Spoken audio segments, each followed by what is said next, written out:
Então, vamos iniciar, né? Boa noite a todos, mamá. Começando com nossa oração. Em nome do Pai, do Filho e do Espírito Santo. Amém.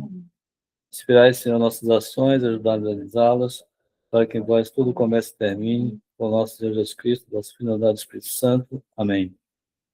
Nossa Senhora de Lourdes, rogai por nós. Hoje é dia da sétima aparição de Nossa Senhora de Lourdes, né? Ela apareceu 18 vezes para Santa Bernadette lá na gruta, na Sabielle. E hoje, 1858, né? 18 aparições. E hoje é aniversário da sétima aparição dela. Já entramos na quaresma, né? Então, lembrar que a gente tem aí 3 grandes instrumentos aí para a gente usar. A penitência, a esmola e a oração, né? Vou fazer um esforço. Uma abstinência. A penitência envolve jejum, abstinência, várias coisas, né? Muito bem, então a gente vai entrar no 11º artigo do Credo, que fala sobre a ressurreição. Cremos na ressurreição dos mortos, né? E como sempre, essa versão, antes de começar a série de perguntas a respeito do artigo, faz uma leitura aqui de um trecho do Evangelho, no caso aqui, o Evangelho de Mateus, que dá uma introdução desse artigo, né? Então, o que diz esse trecho do Evangelho de Mateus? Esse aqui é o trecho da ressurreição do Nosso Senhor, que diz assim: no dia seguinte, isto é, depois da sexta-feira, os sumos sacerdotes e os fariseus foram a Pilatos e disseram: Senhor, lembramos de que aquele impostor disse em vida: depois de 3 dias ressuscitarei.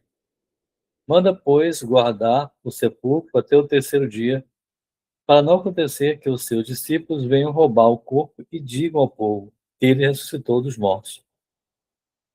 E esta última impostura será pior do que a primeira. Pilatos lhes disse: vós tendes a guarda, e ide guardai-o como bem entendeis. Eles foram e puseram a guarda ao sepulcro, e depois de selarem a pedra. Passado o sábado, ao amanhecer do 1º dia da semana, Maria Madalena e a outra Maria foram ver o sepulcro. Subitamente houve um grande terremoto, pois um anjo do Senhor desceu do céu, aproximou-se, rolou a pedra do sepulcro e sentou-se nela. O seu aspecto era como o de um relâmpago, e sua veste branca como a neve. Paralisados de medo, os guardas ficaram como mortos. O anjo, dirigindo-se às mulheres, disse: não tenhais medo. Sei que procurar Jesus, o crucificado. Ele não está aqui. Ressuscitou conforme tinha dito. Vinde ver o lugar onde estava. E de logo dizer a seus discípulos que ele ressuscitou dos mortos e que vai à frente de vós para a Galiléia. Lá o vereis. Eis o que eu tinha a dizer. Jesus aparece às mulheres, afastando-se logo do túmulo, cheio de temor e grande alegria, correram para dar notícia aos discípulos. De repente, Jesus saiu ao encontro delas e disse: salve! Elas se aproximaram, abraçaram-lhe os pés e se prostraram diante dele. Disse-lhes então Jesus: não tenhas medo, e dizia aos meus irmãos que se dirijam a Galiléia e lá me verão. Aí é o Mateus no capítulo 27 e capítulo 28. E aí a primeira pergunta diz: que nos ensina um 10º artigo do Credo na ressurreição da carne? Um 10º artigo do Credo ensina-nos que todos os homens hão de ressuscitar, retomando cada alma o corpo de que teve nesta vida. Tá? Só que aqui a ressurreição não é a ressurreição como, por exemplo, aconteceu lá algumas vezes, né, com o próprio Jesus, que ressuscitou Lázaro, né? Ele voltou a viver novamente e depois morreu, né, para a vida eterna. também aconteceu com outros, tanto no Antigo Testamento como no Novo Testamento, né, aconteceram algumas ressurreições, né? O profeta Elias, por exemplo, quando ele se desloca lá para Sarepta, né, tem aquela viúva com o filho dela lá que acolhe ele, né, Deus manda ele procurá-la. O filho morre e Elias também, né, consegue ressuscitar. Na verdade, o poder de Deus, né, o poder de Deus é que age no profeta, né, nos apóstolos, para que ocorra a ressurreição. Aconteceu também com Eliseu. Eliseu, ele teve também dois trechos lá do livro dos Reis, né, que ele fala da ressurreição. Eliseu faz a ressurreição de uma pessoa, e depois também, quando ele morre, está no túmulo, né, joga um cadáver em cima de Eliseu, e a pessoa que é jogada em contato com Eliseu ressuscita também. Interessante, né? O próprio profeta, já depois de morto. Né? Acontece também com São Pedro ressuscita uma menina, né? Talita, se eu não me engano o nome dela. Tem um caso também interessante de São Paulo, que ele está pregando lá na comunidade de Coríntios, eu acho. E aí avança muito, vai até meia-noite. E aí tem um jovem que ele está com muito sono, acaba caindo, né, do terceiro andar e morre. E São Paulo, eles vão até lá e São Paulo faz oração e não, ele acaba ressuscitando também. Então, assim, tem vários casos. O próprio Jesus ressuscitou Lázaro, ressuscitou o filho da viúva de Naim, né? São vários casos. Mas essas pessoas ressuscitaram, mas voltaram a morrer novamente, né? Aqui, está falando da ressurreição dos mortos para a vida eterna, né? Então, quando ocorrer a união, né, do corpo com a alma, é que vai haver, então, a ressurreição. Então, a gente vai tomar o mesmo corpo espiritual que Jesus, quando ele ressuscitou, né? Como se fará a ressurreição dos mortos? A ressurreição dos mortos realizar-se-á por virtude de Deus, onipotente, a quem nada é impossível, né? Então, a gente imagina, né? A gente está lá, a alma, ela é imortal, né? Ela está, o purgatório está no céu. No fim dos tempos, né? Vai ocorrer a união da alma que está no céu com o corpo que está na terra. Mas como é que pode? O corpo está aqui, virou pó, né? É porque Deus é onipotente, Deus pode tudo, né? Nada para ele é impossível. Então ele faz essa união. Mesmo aquelas pessoas que foram cremadas e, né, os, os restos mortais foram espalhados, tá? Não tem problema, né? Mesmo assim. Quando será a ressurreição dos mortos? Então, aí a pergunta é tempo, né? Quando será isso? A ressurreição de todos os mortos será no fim do mundo e depois seguir-se-á o juízo universal. Então, a gente tem dois juízos, né? O juízo particular, quando a alma morre, aí vai definir para onde que ela vai, né? O corpo, sem a alma, ele vai definhar, né? Vai ser corroído pelos vermes e tudo mais. E a alma, ela é imortal, então ela vai ser definida ali pelo juízo do Nosso Senhor, né? Se a gente vai para ser condenado, Deus livre, ou se a gente vai ser salvo, né? Purgatório ou céu, né? Caso a pessoa esteja em estado de graça, não tem que pagar mais nada.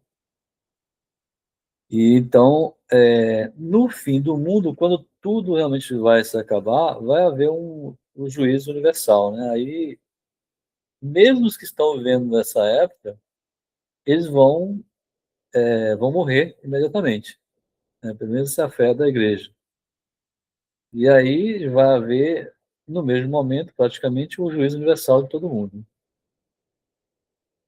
A pergunta 241: por que quer Deus a ressurreição dos corpos?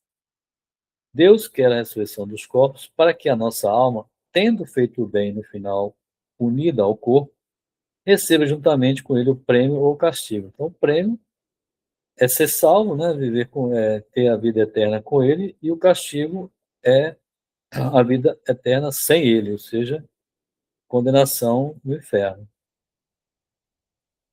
Então, esse é o fim de cada pessoa, de cada alma, né?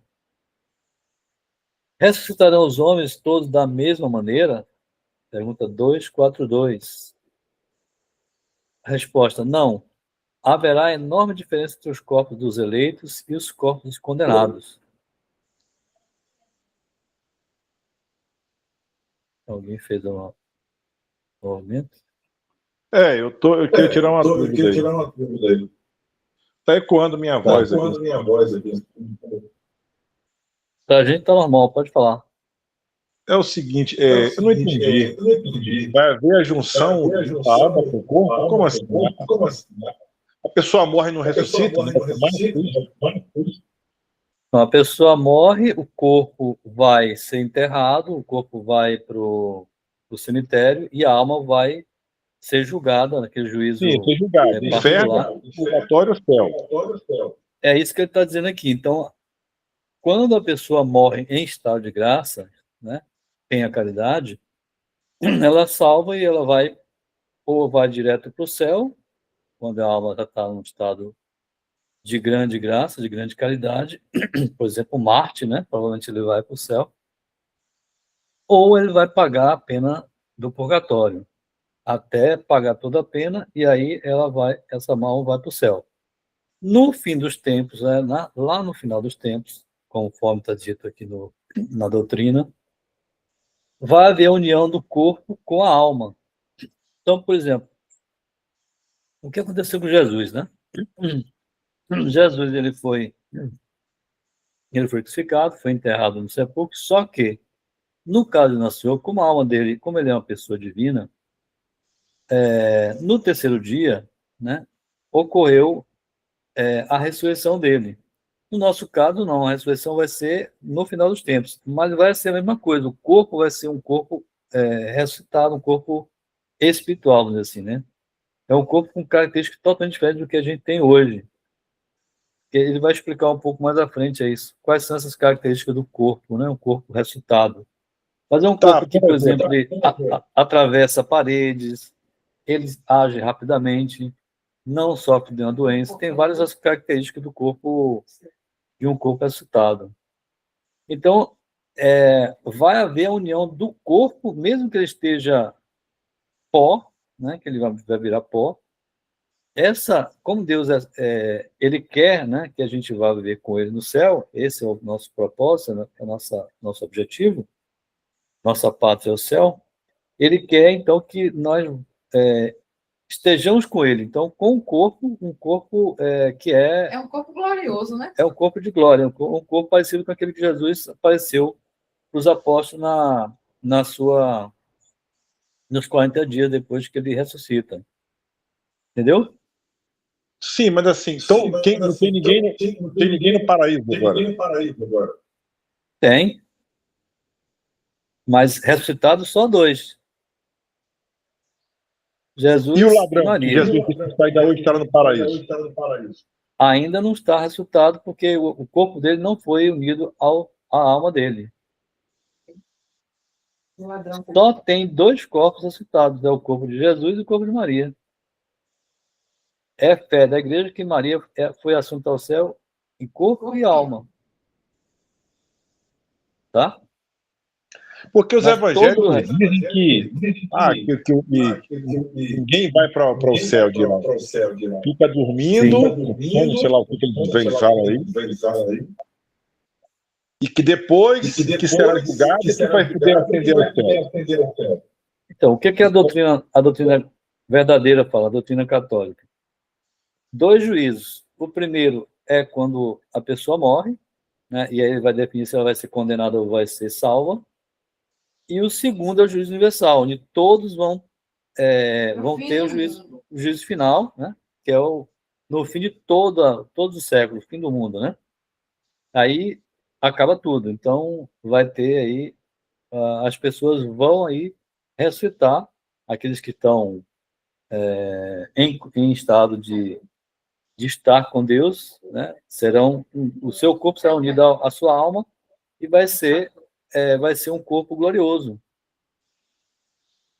Entendeu? Aham. Porque assim, Dante, não existe. Não existe negócio de Não existe. Por exemplo, Adão e Eva. Vamos lembrar, Adão e Eva, no primeiro instante, Adão e Eva estavam em estado de graça. Eles não tinham problema em relação, não tinham uma visão sensível de olhar, né, para as partes íntimas. Não existia essa coisa de sensível que nós temos hoje. Isso aconteceu após o pecado de Adão e Eva. Aí, tanto é que quando eles pecam, aí eles cobrem as suas partes íntimas e se escondem de Deus. Aparece até às vezes, alguma ilustração, né? Umas folhas de palmeira cobrindo os órgãos sexuais deles. Por que isso? Porque eles perderam a graça. Não era para ser assim, né? O que vai acontecer lá no céu é que nossa visão, a nossa sensação, o nosso poder sensitivo acaba com isso. Nós vamos ter só caridade, só amar a Deus, só adorar a Deus. É algo tão esplendoroso. Existem alguns místicos aí que revelam alguma coisa. Por exemplo, Dom Bosco tem um livro que ele fala sobre o sonho dele, o sonho onde ele vai no inferno, vai no purgatório e vai no céu. No céu não chega nem estar, na verdade. Ele só vê um trechinho de nada, que São Domingos, que era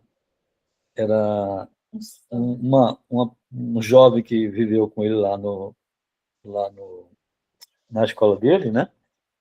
E ele morre antes, e ele vem, aparece no sonho e mostra o que é o céu, ou uma pequena parte do que é o céu, o purgatório e o inferno. Vale a pena ler esse livro, é um livro não muito grande, mas vale a pena ler para como é que é a visão que Dom Bosco teve sobre essas realidades aí, o céu, purgatório e inferno.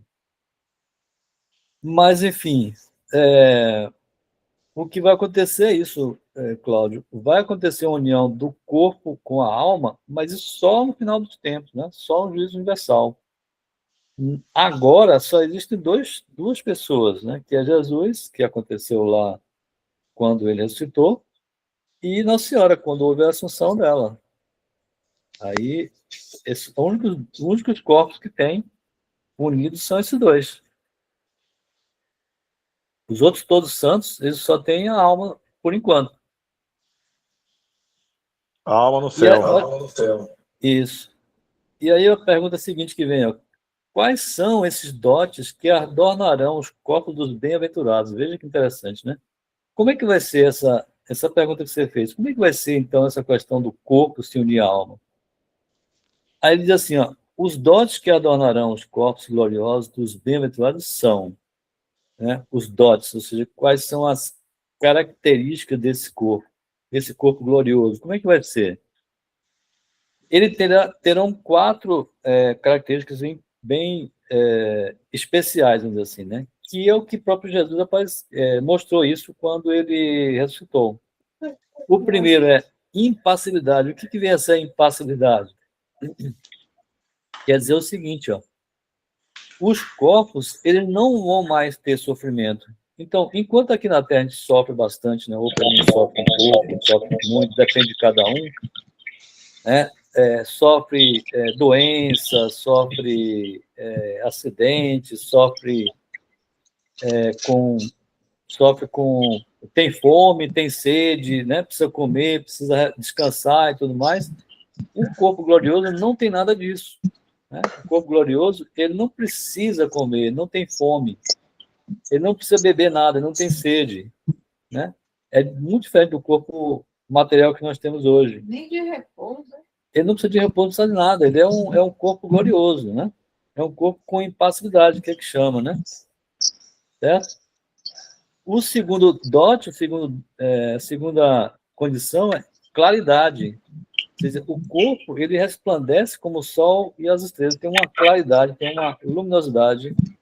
Né? Só lembrando, por exemplo, quando o Nosso Senhor faz a transfiguração dele lá quando ele leva lá o Pedro, Tiago, né, João, ele se mostra transfigurado, né? É aquela luz assim, né, que as vestes pareciam tão brancas quanto a neve, assim, bem resplandecente. É algo... Hã? É o de Cláudio. É o microfone dele. Tá? E a terceira é a agilidade. O que quer dizer agilidade? Né? Os corpos eles poderão passar num momento sem fadiga de um lugar para outro. Lembra? Jesus estava caminhando com os discípulos de Emaús, estava com as mulheres, né? Lá no sepulcro, né? Daqui a pouco ele está aparecendo para 500 pessoas, então ele não tem essa questão de espaço para ele, assim, ele consegue praticamente aparecer em vários lugares ao mesmo tempo, tá? Isso se chama de sutileza, ou melhor, se chama de agilidade. E o quarto é a sutileza. O que quer dizer a sutileza? Né? Ele consegue atravessar qualquer parede, qualquer obstáculo. Né? Isso foi, por exemplo, como aconteceu. Por exemplo, Jesus, quando ele estava sepultado, tá? Ele não precisou que tirasse a pedra para ele sair. Na verdade, aquela pedra foi tirada para que as pessoas que viessem, no caso as mulheres ou os apóstolos, eles pudessem chegar até o sepulcro e ver que ele não estava mais lá. Não pelo fato dele sair, porque ele tinha esse dote da sutileza. Assim como ele fez isso também no cenáculo. No cenáculo, os apóstolos estavam lá, dentro do cenáculo, portas fechadas, né, rezando em oração, e ele atravessa a parede. Tá? Isso acontece 2 vezes. No primeiro domingo e no domingo seguinte, porque São Tomé não estava no primeiro domingo, então ele vai e aparece no segundo, uma semana depois ele vai e aparece novamente, faz a mesma coisa. Então o corpo glorioso ele tem esses aspectos, essas 4 características. Tá? Veja como é interessante, né, a mudança, né, do corpo material para o corpo glorioso. Como serão os corpos dos condenados? Aí é o contrário. Veja o que acontece com os condenados, ou seja, aqueles que perderam a graça, né, que estão no inferno. Os corpos dos condenados serão destituídos dos dotes dos corpos gloriosos dos bem-aventurados e trarão o horrível estigma da reprovação eterna. Então, serão corpos não com esses dotes e sofrerão bastante, né, por conta desse corpo material, tá? E aí, dependendo do pecado que a pessoa mais cometeu, vai sofrer mais ainda com relação a esse corpo, né? Tá? Então, isso foi sobre a ressurreição. Alguma pergunta, algum comentário para a gente fazer mais aí?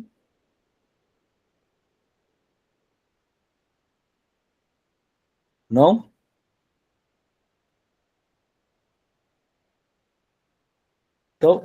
Então vamos entrar no segundo,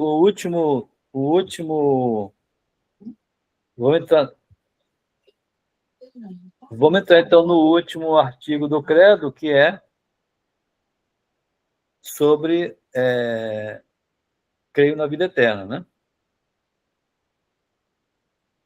Bom, vamos lá então. O primeiro, o texto que introduz aqui o último artigo do Credo, 12º, é o seguinte: Lázaro caiu doente em Betânia, onde estavam Maria e sua irmã Marta.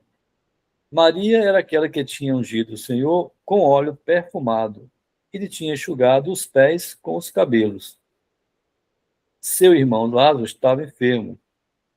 As irmãs mandaram dizer a Jesus: Senhor, aquele a quem amas está doente. Quando ouviu isso, Jesus disse: esta doença não causará morte, mas se destina à glória de Deus. Por ela, o Filho de Deus será glorificado. Ora, Jesus amava Marta, sua irmã e Lázaro. Embora estivesse informado de que ele estava doente, demorou-se ainda 2 dias naquele lugar. Depois disse aos discípulos: voltemos para a Judéia. Os discípulos disseram: Mestre, há pouco os judeus te queriam apedrejar e tu voltas para lá? Jesus respondeu: não são 12 as horas do dia? Se alguém caminha durante o dia, não tropeça porque vê a luz deste mundo. Mas se caminha de noite, tropeça porque lhe falta a luz. Depois dessas palavras, acrescentou: Lázaro, nosso amigo, adormeceu, mas eu vou despertá-lo. Senhor, se ele está dormindo, é porque vai ficar bom, disseram os discípulos. Jesus se referia à morte, mas eles pensavam que estivesse falando do repouso do sono. Então Jesus lhes falou claramente: Lázaro morreu. Eu me alegro de não ter estado lá, para que vós assim acrediteis. Mas vamos até ele. Tomé, chamado Dídimo, disse então aos companheiros: vamos nós também para morrermos com ele. Quando Jesus chegou, já fazia 4 dias que Lázaro estava no túmulo. Betânia ficava perto de Jerusalém, a uns 3 quilômetros. Muitos judeus tinham vindo até Marta e Maria para as consolar da morte do irmão. Quando Marta ouviu que Jesus havia chegado, saiu-lhe ao encontro.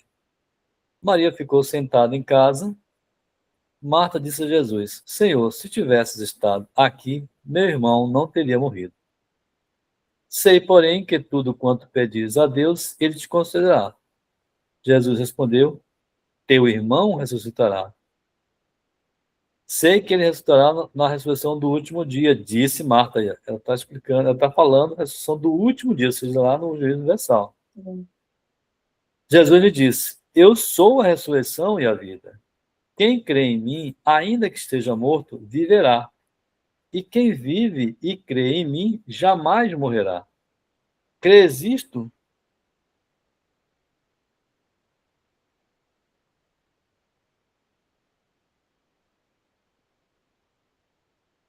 Senhor, Sim, sim, Senhor, respondeu ela. Creio que és o Cristo, o Filho de Deus, que devia vir a este mundo. Dito isto, ela foi chamar sua irmã Maria e disse-lhe, baixinho: o mestre está aí e te chama. Ao ouvir isso, Maria levantou-se imediatamente e foi ao encontro dele. É que Jesus ainda não havia entrado no povoado, mas ficou lá onde Marta o tinha encontrado. Os judeus que estavam em casa com ela e a consolavam, vendo que Maria se tinha levantado e saído às pressas, seguiram-na pensando: ela vai ao sepulcro para chorar. Assim que Maria chegou onde Jesus estava, lançou-se aos pés dele e disse: Senhor, se estivesse estado aqui, o meu irmão não teria morrido. Quando viu que Maria e todos os judeus que vinham com ela estavam chorando, Jesus se comoveu profundamente e, emocionado, perguntou: onde o pusestes? Senhor, vem ver, disseram. Jesus começou a chorar. Os judeus comentavam: vede como ele o amava. Alguns, porém, disseram: ele, que abriu os olhos do cego de nascença, não podia fazer com que Lázaro não morresse? Tomado novamente de profunda emoção, Jesus se dirigiu ao sepulcro. Era uma gruta com uma pedra colocada na entrada. Jesus ordenou: tirai a pedra. Marta, irmã do morto, disse: Senhor, já está cheirando mal, pois já são 4 dias que está aí. Jesus respondeu: eu não te disse que, se acreditasses, verias a glória de Deus? Tiraram então a pedra. Jesus levantou os olhos para o alto e disse: Pai, eu te dou graças porque me atendeste. Eu sei que sempre me atendes, mas digo isto por causa da multidão que me rodeia, para que creiam que tu me enviaste. Depois dessas palavras, gritou bem forte: Lázaro, vem para fora. o morto saiu com os pés e as mãos atados com faixas e o rosto envolto num sudário. Jesus ordenou: desatai-o e deixai-o andar. Isso é no Evangelho de João, capítulo 11, de 1 a 44. É bastante longo, né? Mas veja que Jesus, ele tem uma pedagogia muito interessante, né? Tudo que Jesus falava, fazia, ele não... tudo tinha um sentido, tinha um propósito, né? Então, ele sabe que ele foi informado que lá estava doente, né? Que podia morrer. Ele não vai até lá, ele simplesmente deixa, vai 2 dias depois, ele já está morto e ele prova novamente que ele, né? Ele consegue ressuscitar morto, ou seja, ele é Deus. Ele prova mais uma vez que ele é Deus, né? Porque só Deus tem esse poder, né?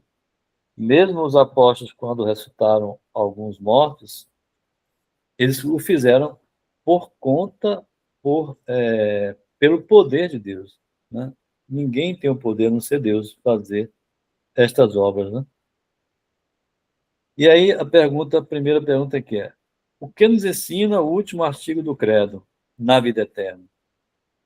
O último artigo do Credo nos ensina que depois da vida presente há outra, ou eternamente feliz para os eleitos do paraíso, ou eternamente desgraçada para os condenados do inferno. Então aqui é uma coisa assim bastante fundamental para a gente, né? É a nossa grande esperança, ou seja, a gente precisa ter a nossa visão na vida que realmente importa, né? Essa vida aqui, nós temos só 2 vidas, a vida no tempo e a vida na eternidade, como diz São Paulo, né? Só existe só se morre uma vez, não existe morrer mais de uma vez, né? Infelizmente, aí os que creem na doutrina espírita acham, né, que pode ter uma nova vida, né? Pode ter uma reencarnação, que eles chamam, né? Aliás, mais de uma vez, na verdade. Eles acham que pode ter reencarnação não sei quantas milhares de vezes, né?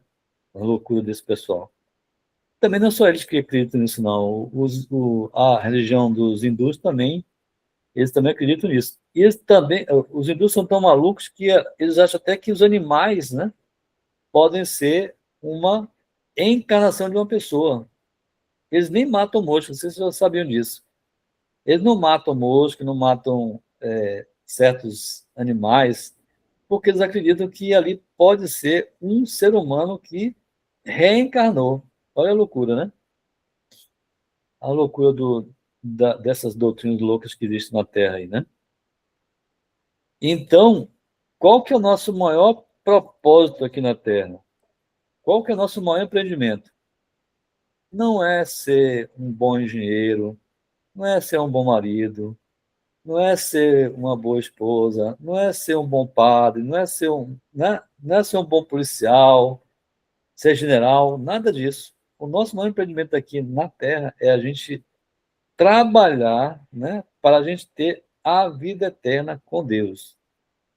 Esse é o maior propósito que a gente precisa ter. Tudo que a gente fizer na Terra tem que ter pensando na vida eterna. Tudo, tudo. Quem fala bem sobre isso é Santo Afonso de Ligório. E tem umas boas meditações sobre isso.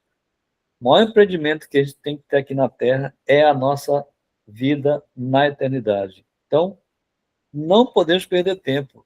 A gente tem que, cada vez mais, se a gente tem tempo ainda, se está vivo ainda, é porque Deus está concedendo tempo para a gente poder fazer alguma coisa, né? Correr, fazer algo, fazer alguma coisa para poder a gente ter a chance de estar com ele no céu. Esse é o nosso maior empreendimento. Não existe nada mais importante que isso. A salvação da alma. Porque é isso que Deus quer, né? Porque uma vez morto aqui, só tem 2 opções. Ou a pessoa está com Deus, na bem-aventurança, né?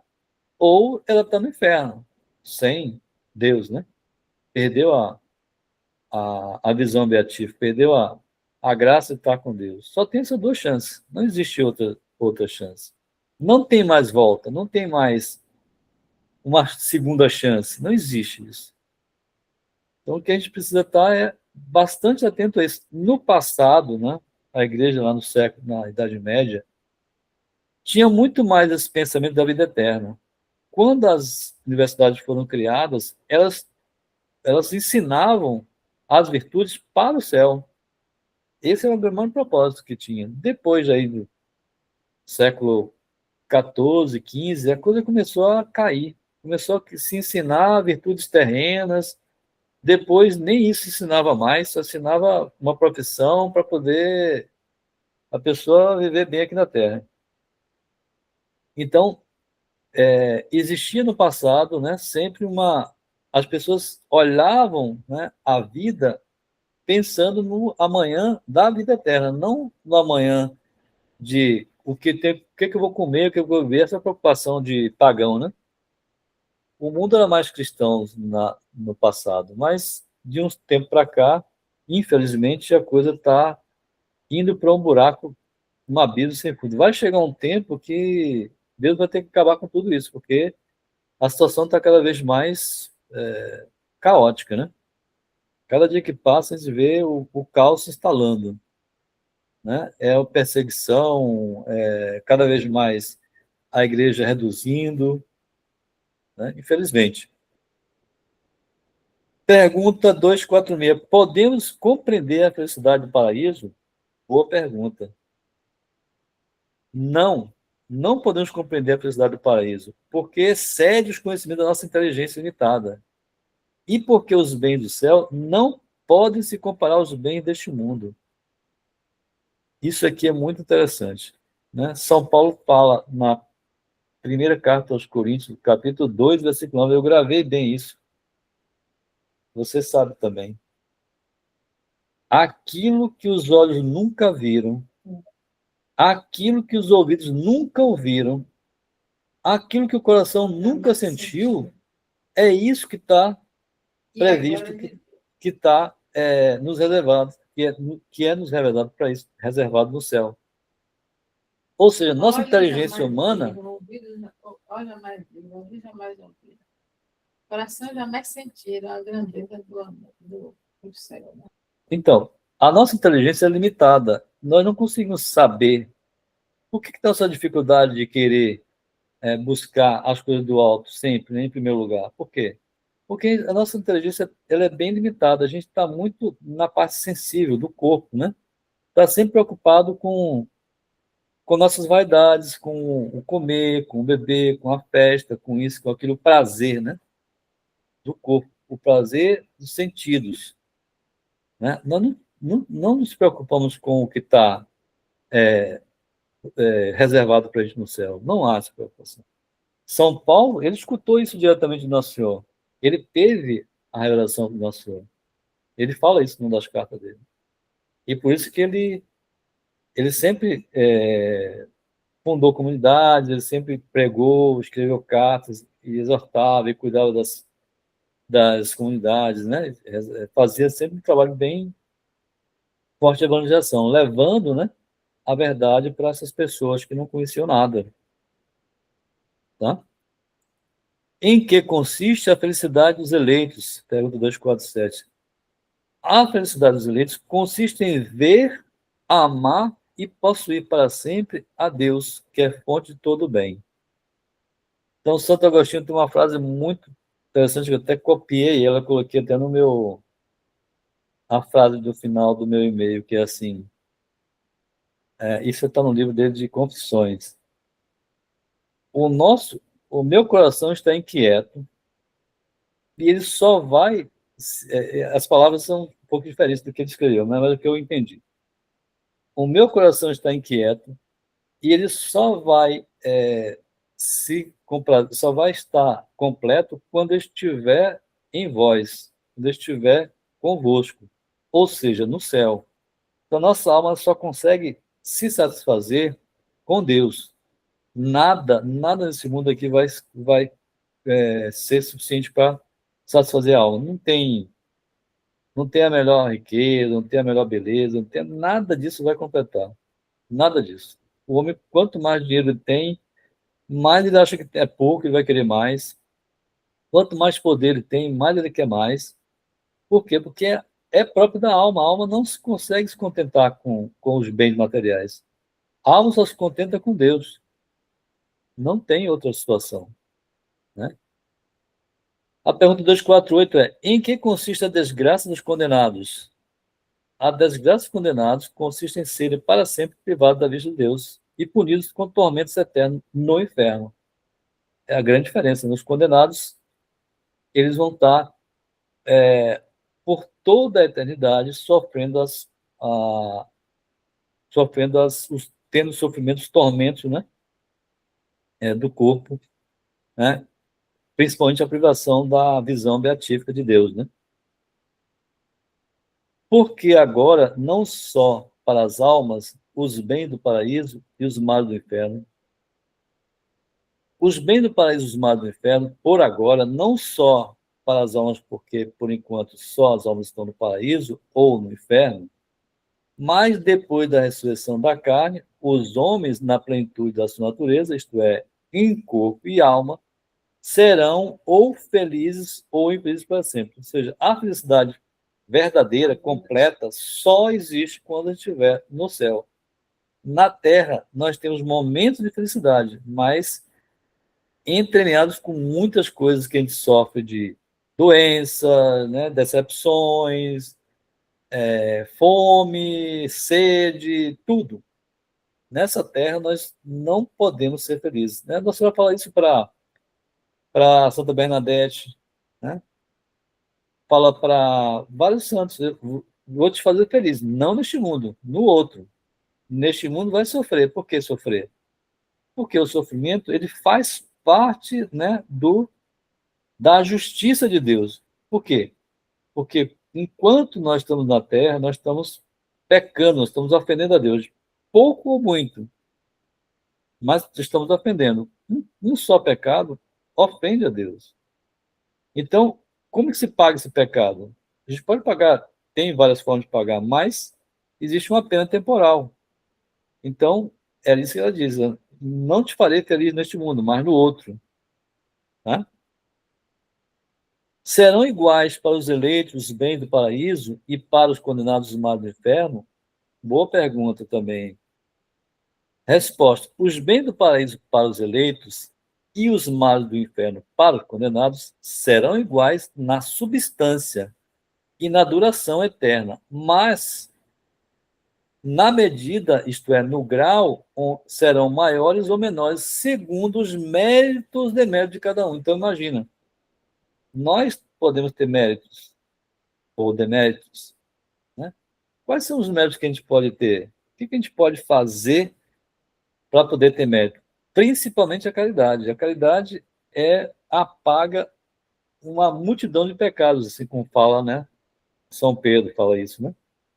A caridade paga uma multidão de pecados, né? Tá? Então, dependendo de como nós correspondemos ao amor de Deus aqui na Terra, isso vai contar muito, né? Na nossa glória no céu, ou, Deus nos livre, né, na condenação do inferno. Então, dependendo como a pessoa vive aqui na Terra, é por isso assim, a pessoa que se esquece de Deus, que não reza, que não procura os sacramentos, não procura fazer a caridade divina, né, não ama, essa pessoa ela vai ser condenada. Não tem dúvida. Por quê? Porque não está correspondendo à graça de Deus, né? Deus nos fez para amar primeiro Ele e depois amar o próximo, como nós mesmos. Esses são dois principais mandamentos de Deus, né? Lembra do jovem rico, né? Que ele chega para Jesus e fala assim: mestre, o que devo fazer para ganhar a vida eterna? Jesus olha para ele assim com muita, né? Olha assim para ele e diz assim: poxa vida, cumpre os mandamentos. E ele faz: mas eu já faço isso. Esse jovem é muito rico. Eu já faço isso desde a minha mocidade. E aí Jesus olha com muito amor para ele e diz: bom, se tu queres ser perfeito, vende tudo que você tem, dá aos pobres e me segue. quando Jesus falou isso para ele se entristece. Por quê? Porque ele estava muito apegado às coisas materiais. Ele tinha um amor a Deus? Tinha, porque ele cumpria os mandamentos. Mas era ainda um amor imperfeito. O amor verdadeiro é aquele que é desapegado. Então, quanto mais que a gente se apega a essas coisas materiais, né, as pessoas, as criaturas, mais difícil é a gente se desapegar. Os santos, eles se desapegavam totalmente dessas coisas. Não se preocupavam com coisas, com as criaturas, assim, no sentido de se apegar, né, de querer ter, ou de querer, né, dar mais valor, né? Os santos tinham uma, um pensamento ou uma ação muito mais voltada para amar a Deus sobre tudo. Esse é o grande mandamento, né? Amar a Deus sobre todas as coisas, né?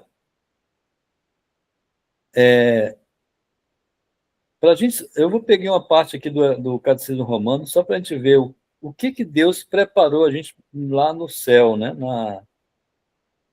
Quais são as coisas que nós teremos no céu? Veja que a gente tem dificuldade de entender o que seria isso aí, né? Mas a gente pode ver aqui, ó, uma parte aqui que está no Catecismo Romano, e ele fala o seguinte, ó.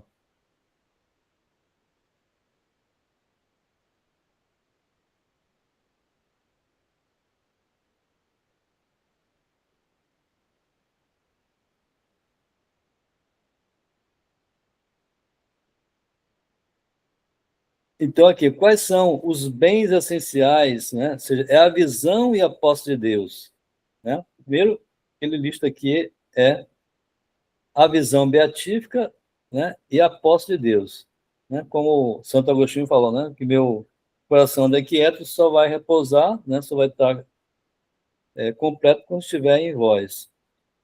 A bem-aventurança propriamente dita que se chama essencial, consiste em vermos a Deus e gozarmos da beleza daquele que é fonte e princípio de toda bondade e perfeição. Então, nós só podemos ver Deus no céu. Aqui na Terra ninguém consegue ver Deus, não tem como. Se vê, morre na hora. Não tem como. Você não consegue nem ver a luz de Deus. No Sonho de Dom Bosco ele fala sobre isso. Ele vê um restício de luz assim, tão bonita, tão perfeita. Ele pergunta, o que é isso? Isso é a luz de Deus? E não, isso aí é só uma sombra. Luz esplendorosa, um negócio assim, muito esplendoroso. Ele achou que era Deus aquela luz. Ele disse, não, ninguém na Terra pode ver, nem o sábio. Ninguém aí na Terra tem condição de enxergar a luz de Deus. Exato. Ele diz que ele escuta um coro de angélico cantando uma música que ele nunca tinha ouvido nada parecido na Terra. Ele diz, isso aí é só um nada. E a beleza, você não tem nem um diamante aqui, é mais bonito do que está o céu. O céu é de um esplendor tão que você nunca viu, né? Uma coisa que não existe aqui na Terra. Outra coisa interessante aqui, ó, que ele fala aqui no Catecismo. Ó. Oi, esqueceu da aula. A luz da glória. A essa contemplação chegaremos pela luz da glória. Quando, alumiados por seu esplendor, vimos em sua luz, em sua própria luz. É isso que a gente está falando aqui agora. Sim. A Deus que é a luz verdadeira. Pois os bem-aventurados contemplam eternamente a face de Deus. Por este dom, que de todos é o maior e o mais precioso, os bem-aventurados se tornam participantes da natureza divina. Então, você está falando aqui da luz, né? Aqui o Catecismo está explicando isso. Esta felicidade deve ser objeto não só de nossa fé, mas de nossa firme esperança, enquanto, pela misericórdia de Deus, havemos de consegui-la. Tá? Uma outra coisa que ele fala aqui também, vou mais à frente, para resumir em poucas palavras, a bem-aventurança suprema e absoluta, que dizemos ser essencial, consiste na posse de Deus, e com efeito, que poderia faltar a plena felicidade de quem possui o Deus de suma bondade e perfeição. Então, bens ocidentais. Ao gozo essencial acresce outros ainda, comuns a todos os bem-aventurados. Dons que, por serem mais acessíveis à razão humana, costumam causar-nos maior impressão. Desta espécie são os dons em que o apóstolo pensava provavelmente quando escreveu aos Romanos: glória, honra e paz a todos que praticam o bem. Os bem-aventurados gozam não só da glória, que eles advêm da bem-aventurança essencial, ou de seus efeitos imediatos. Né? Estima de Deus, qual não será, porém, a grande honra que lhes faz nosso Senhor quando lhe chamar, já não servos, mais amigos, né? Jesus fala isso, já não chamam de servos, mais amigos. Então, imagina Jesus nos chamando de amigos, né? Por isso, nosso Salvador há dirigir-se aos seus eleitos com as palavras: vinde benditos de meu Pai, tomai posse do reino que a vós está preparado. Motivo é para exclamarmos: honraste sobremaneira os vossos amigos, ó Deus. Né? Está também nas Sagradas Escrituras. A acumulação de todas as alegrias. Seria uma faina interminável enumerar todos os gozos que se acumulam na glória dos bem-aventurados. Não os podemos sequer representar em nossa imaginação. Nossa inteligência não tem essa capacidade. Nós podemos ter uma pequena inferência, assim, pouca coisa, né? Mas saber o que realmente está previsto, não temos. Sem embargo, deve os fiéis persuadir-se de que tudo quanto nesta vida nos possa acontecer de agradável, tudo o que se possa desejar, tanto para o espírito como para o corpo, tudo há de superabundar na vida celeste, na vida celestial dos bem-aventurados. No dizer do apóstolo, se fará num sentido muito superior ao que os olhos viram, os ouvidos ouviram, o coração humano jamais sentiu dentro de si. Aquele ensinamento de São Paulo, né, aos Coríntios. Banquete celestial, o corpo que antes era grosseiro e compacto, despirá no céu a mortalidade, tornar-se-á sútil e espiritual, né, a sutileza. Assim, já não precisará de alimentação, não precisa se alimentar, não precisa comer, não tem fome. Né? Na maior das delícias, a alma há de ser plenamente saciada com o eterno repasto da glória, que o Senhor do grande banquete servirá a todos, passando por entre eles. Veste nupcial. Quem poderá, então, desejar vestes preciosas ou adereços reais para o corpo, num lugar onde tais coisas já não têm serventia, onde todos se cobrirão de imortalidade e de grande esplendor, e como adorno cingirão o diadema da eterna glória. Aquilo que Daniel falou, né? Não vai ter roupa? Não há necessidade. Não tem essa preocupação. Mansão celeste. Mas, se a posse de uma casa grande e confortável faz bem para o bem-estar humano, onde se pode imaginar a habitação mais ampla e mais grandiosa do que o próprio céu, que resplandece inteiramente na claridade de Deus?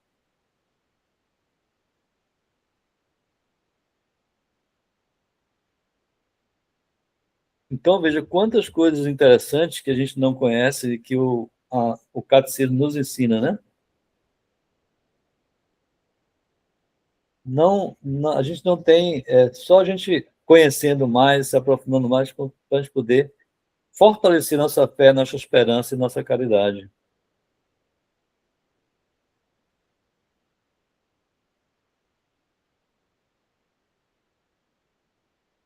Não é isso?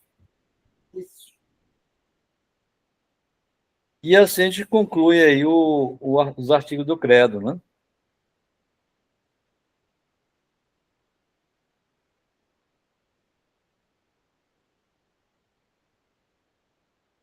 Silêncio sepulcral.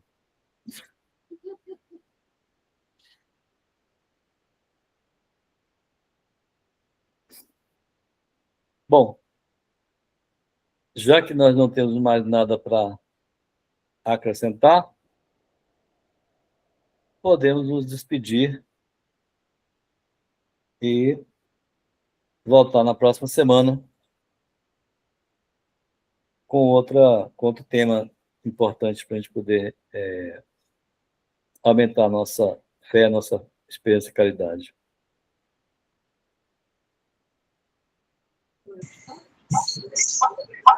Amém, então. Amém.